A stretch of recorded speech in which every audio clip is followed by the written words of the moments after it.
Hello everyone, once again welcome to my channel. If you are new on this channel, don't forget to subscribe my channel.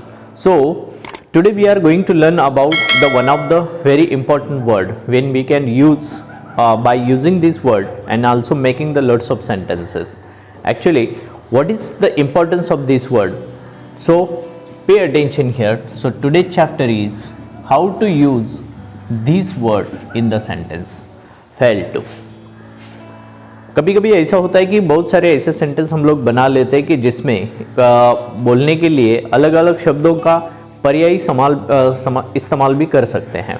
For example, अगर आपको कुछ words use करना है, जैसे कि हम लोगों ने एबल टू देखा था, कैन भी यूज़ करते हैं. तो can is also showing the ability, but instead of can we can also showing the ability word there, able to also there. हम लोग ऐसा भी इस्तेमाल कर सकते हैं. मतलब कैन की जगह पे एबल टू यूज़ करो, एबल टू की जगह पे कैन यूज़ करो, फिर भी सेंटेंस बन जाता है.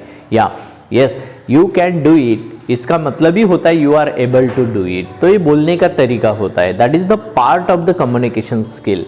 If you want to also get over and also get the more efficiency to speak in English, that time you can use such kinds of the words in the sentences. So today we are also going to learn about the fail to. Fail to इस word का इस्तेमाल किस तरह किया जाता है. I would like to take one example and this is one. He did not understand. He did not understand it. ठीक है, यही इस सेंटेंस से ऐसे मान लो कि जैसे सेंटेंस आ गया कि he did not understand it, उसे वो कुछ समझ में नहीं आया. हम लोग ऐसा एक सिंपल सेंटेंस बोल लेते हैं. जब भी किसी के साथ कम्युनिकेशन होता है तो उस टाइम ऐसा इजीली एक सेंटेंस बोल लेते कि उसको वो बात कुछ समझ में नहीं आ गई. तो इसी सेंटेंस को फेल को यूज़ करके कैसे सेंटेंस बनाया जाता है, बहुत सिंपल है. जैसे कि हम लोग सब्जेक्ट जो है उसे ही स्टार्ट करेंगे, लेकिन यहाँ पे डिड नॉट है. did not is also showing the past tense, means whatever the thing is about the understanding, it happens already in past. हाँ, जो भी कुछ समझने की बात थी वो पास्ट में हो चुकी है, इसीलिए यही वर्ड को यूज करना है. तो हम लोग फेल का स्पेलिंग लिखते समय ईडी दे के लिखेंगे, failed. Okay, and then we write to. So this is the word he failed to.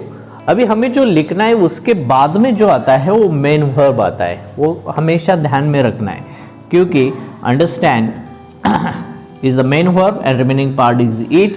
You will find after two के बाद में जो भी वर्ब आता है उसे इन्फिनेटिव वर्ब कहते हैं. और इन्फिनेटिव वर्ब हमेशा टू के बाद में मेन फॉर्म में ही आता है. उसे कौन सा भी सफिक्स यहाँ पे नहीं लगता. ना यस लगता है, ना ईएस लगता है, ना आईएनजी लगता है, ना ईडी लगता है, कुछ भी नहीं लगता है. मतलब वो मेन फॉर्म में आता है.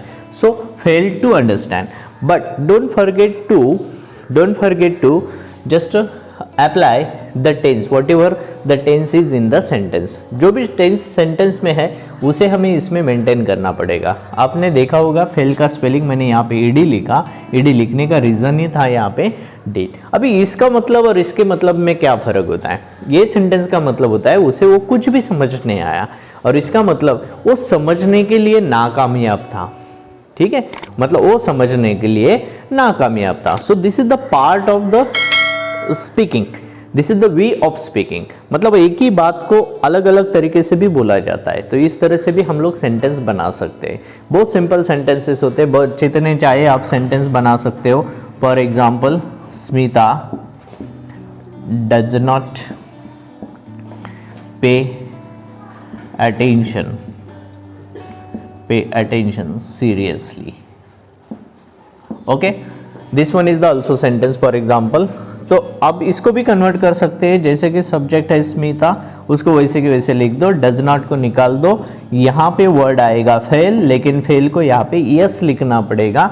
उसके बाद में आता है टू, देन उसका पे अटेंशन, जो रिमेनिंग पार्ट है वो हम लोग वैसे के वैसे लिख देंगे. Now what is the meaning of the sentence, you will see that Smita does not pay attention seriously. मतलब स्मिता को वो बात कुछ समझ में नहीं, मतलब वो ध्यान नहीं देती, मतलब इतने अच्छी तरह से ध्यान नहीं देती. यस, वो ध्यान देने के लिए असफल है, फेल्स टू. तो इसका मीनिंग भी इसी तरह से किया जाता है। अभी इसी सेंटेंस को कन्वर्ट आप फेल टू में भी कर सकते हो। अगर मान लो कि एक ऐसा सेंटेंस आ गया, समझो कि एक ऐसा सेंटेंस है, government failed to announce the new policy. ऐसा एक सेंटेंस आ गया समझो, जैसे कि government fail to announce the new policy.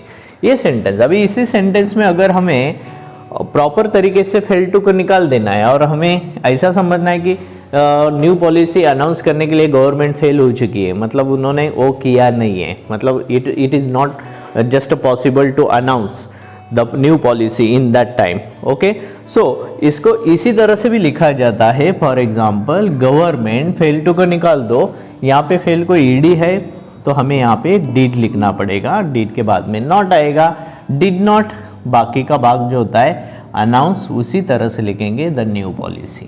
Okay, इसको निकाल देंगे। मतलब चाहे आप ऐसे सेंटेंस बनाओ चाहे आप वैसे सेंटेंस बनाओ, तो दोनों का मीनिंग एक ही होता है। तो इसी तरह से हम लोग बहुत सारे सेंटेंसेस बना सकते हैं।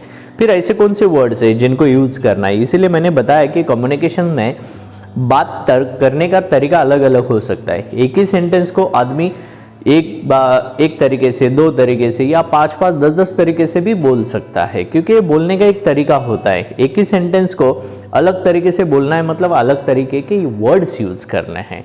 तो इसी तरह जैसे मैंने लास्ट टाइम बताया था, अगर आपको रिक्वेस्ट करनी है तो कोई बोल सकता है कि yes please help me, somebody will say that can you help me, कोई बोलेगा will you help me, would you like to help me, if you don't mind please help me. So such kinds of the sentences are there, so you are also showing the polite request. यही polite request होता है। तो एक sentence को अलग अलग तरीके से बोला जाता है। तो इसी तरह से फेल टू को अगर यूज़ करना है तो हमें ये ध्यान में रखना है कि वो करने में असफल रहा, मतलब वो नहीं कर पाया, वो एक नहीं कर पाता है, मतलब ही वो करने में असफल रहता है। तो यही मीनिंग होता है। So we can also show with the help of the help to, otherwise we can also show the main helping verbs and then main verb. It is also showing the same sentences. Okay, so what we have to keep it in mind, there are the 3 changes we have to keep it in. So what are the changes there? If you are just going to use fail to का अगर इस्तेमाल करना है तो हमें कौन सी बातें ध्यान में रखनी है। सबसे इम्पोर्टेंट होता है कि मान लो फेल 3 फॉर्म में आता है, फेल टू एक मेन फॉर्म, सेकंड आएगा fails to, okay, and third one is failed to. So this is the third form. So first one is second and third one. These 3 words are playing the another importance. ये word को अगर आप देख लेते हो तो इसका मतलब होता है प्रेजेंट में है। ये अगर निकाल देते हो तो आपको डू नॉट यूज करना पड़ेगा। हाँ, अभी बहुत सारे आपके शायद दिमाग में आ सकता है कि नॉट की यूज करना है, या not is also showing that action is not completed, not is showing that the action is not completed, it means that somebody is failed to complete the action. यही तो होता है। अगर नॉट टू यूज करते हैं, it is also showing that it is not going to complete.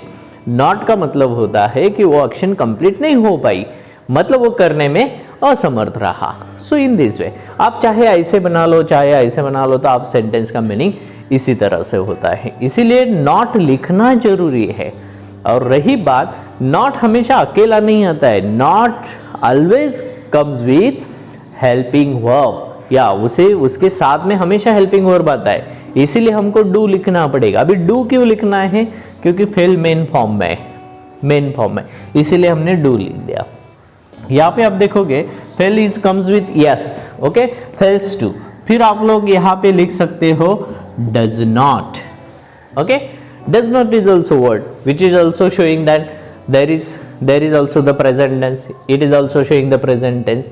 इसलिए हमने यहाँ पे डज लिखा। यहाँ पे डज क्यों लिखा? क्योंकि ये यस के साथ में आया है, इसलिए इसमें डज आएगा। और यहाँ पे फेल्ड लिखा है, it means that there is also we have to write did not. So keep it in mind. अगर आप इस तरह से सेंटेंस में इनको लिखोगे तो आपका सेंटेंस परफेक्ट बन जाएगा। उसमें कोई भी दिक्कत आपको नहीं आएगी. So once again I would like to draw your personal attention, not is showing that it is incomplete action, but do, does and did, they are showing that in which tense happened, in which time it happened. okay, वो कौन से time पे हुआ यही दिखाने के लिए ये वर्ड्स का इस्तेमाल किया जाता है. सो keep it in mind, that is the part of the speech. या ये बहुत इंपॉर्टेंट है. आप इस तरह से आज से सेंटेंस बना सकते हो और बनाने को शुरुआत करो. अगर आप सच में इंग्लिश सीखना चाहते हो, सच में आपको लगता है कि मैं अच्छी तरह से इंग्लिश बोल पाऊँ, अच्छी तरह से इंग्लिश लिख पाऊँ, तो we have to implement such words. Okay, because every time we are learning the different words and try to use them in your communication. अगर आप कम्युनिकेशन में इस्तेमाल करोगे तो फिर एक अच्छा सा इंप्रेशन आपका बनता जाएगा. I hope all of you understood there is the importance of help to, किस तरह से बनाना है, किस तरह से यूज़ करना है. सो it is the really great idea. Try to implement in your communication. I hope understood. So don't forget to subscribe my channel and don't forget to share with the all needy students. So be careful, take care, have a nice day.